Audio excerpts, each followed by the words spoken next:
पाठी घेऊ शकलो नाही आणि निवडणूक आयोगाने माझा फॉर्म ऍक्सेप्ट केला. फॉर्म ऍक्सेप्ट केल्यानंतर बरेच जणांचे फोन आले, बरे झाले दिलीप साळुंखे पुन्हा निवडणुकीला उभे नाही.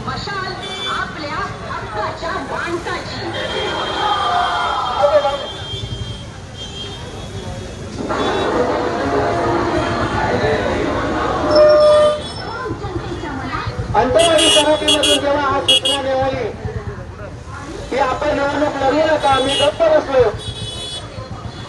आणि खऱ्या अर्थाने मी रामनगर झोपडपट्टी केबीपाड्याला राहतो. दिलीप राजाराम साळुंखे माझं नाव आहे. 15 वर्षे मी शिवसेनेचा शाखा प्रमुख होतो आणि आपण झोपडपट्टीत राहतो. आपल्याला निवडणूक लढवायची नाही अनुषंगाने मी थांबलो. परंतु मग मोठमोठे पदाधिकारी, काही मोठमोठ्या पदाधिकाऱ्यांचे कार्यकर्ते बोलले अरे ह्याच्यात दम नव्हता, त्याने निवडणूक लढवायची नव्हती. एका पक्षाचा पदाधिकारी तर मला म्हणाला की ह्याला बायकोचं मंगळसूत्र विकावं लागेल, त्याला मुलांचे दागिने विकावे लागतील, त्याला घरदार विकावं लागेल.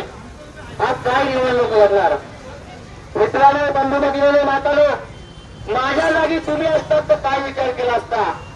आता ही विचार करण्याची वेळ आलेली आहे. मला फार दुःख झालं, कारण ज्या माणसासाठी या शिवसेनेत असताना तर मन धन अर्पून स्वतःचं अस्तित्व निर्माण न करता मी त्याच्यासाठी झटलो आणि अशा झटल्यानंतर 3 वेळा त्या तिकडून निवडून दिलेले आमचेच मित्र. कारण काय, नाव घ्यायचं नाही, पण हळहळ एवढीच वाटली की साला आपण पक्षासाठी एवढं मरमर काम केलं, निवडून दिलं, झेंडे घेऊन पाठी फिरलो, शतरंजा उचलल्या, आगे बढो, हे करो वो करो करत नुसतं बोलत राहिलो. आणि अशा माणसाने ज्यावेळेस आपल्यावर आरोप केला त्यावेळेस मनामध्ये कुठेतरी फाल फुटफुटली. तरी देखील मी गप्प बसलो.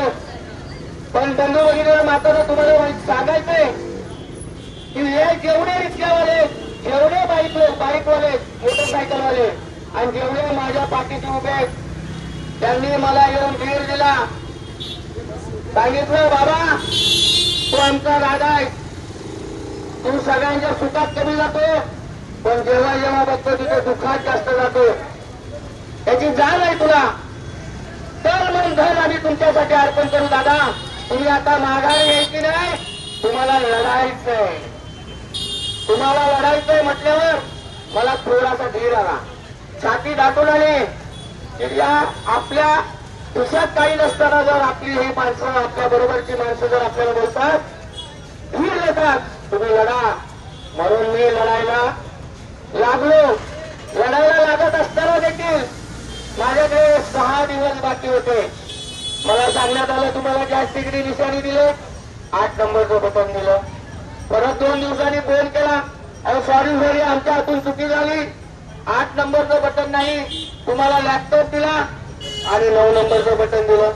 म्हणजे बघा का फोन झालेला दिलीप साळुंखेवर कोणाकोणाचा किती राग आहे देवाला माहिती. मी त्याच्याकडे बघितलं नाही, पुन्हा जोमाने उभा राहिलो. माझ्याकडे 3 दिवस मिळाले. त्या 3 दिवसात मला जेवढं माझ्या रिक्षाला फिरवता आलं तेवढं फिरवलं, जेवढ्यांपर्यंत पोहोचता आलं तेवढ्यापर्यंत पोहोचलो, बाकी ठिकाणी पोहोचलो नाही.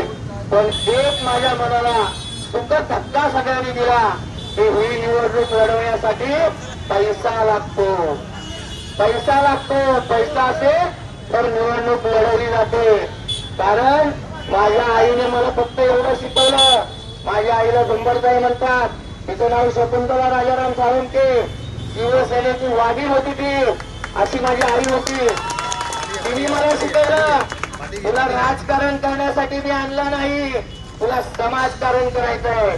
आणि त्या अनुषंगाने मी 80% समाजकारण आणि 20% राजकारणात उतरलो. तरी देखील तिथे कमजोर पडायला मला लावलं गेलं. नंतर मला कळलं की पैसा निवडणुकीमध्ये का टाकला जातो.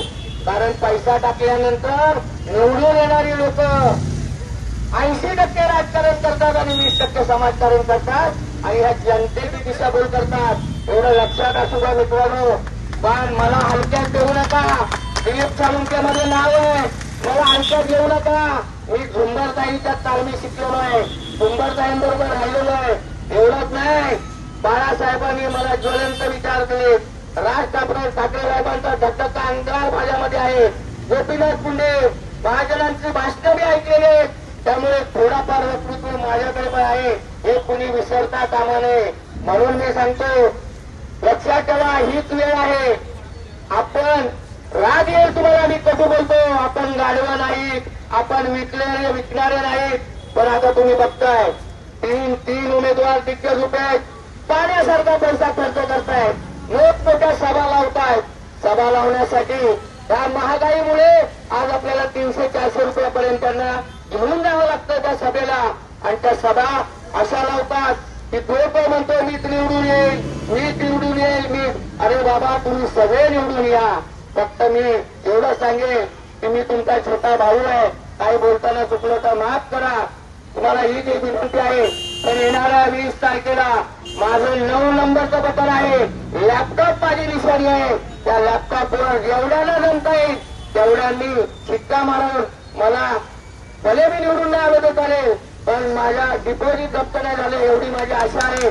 कारण येणारा युग, लक्षात घ्या बंधू भगिनीनं मातानं, येणारा युग हे आपल्या मुलाबाळांचं आहे.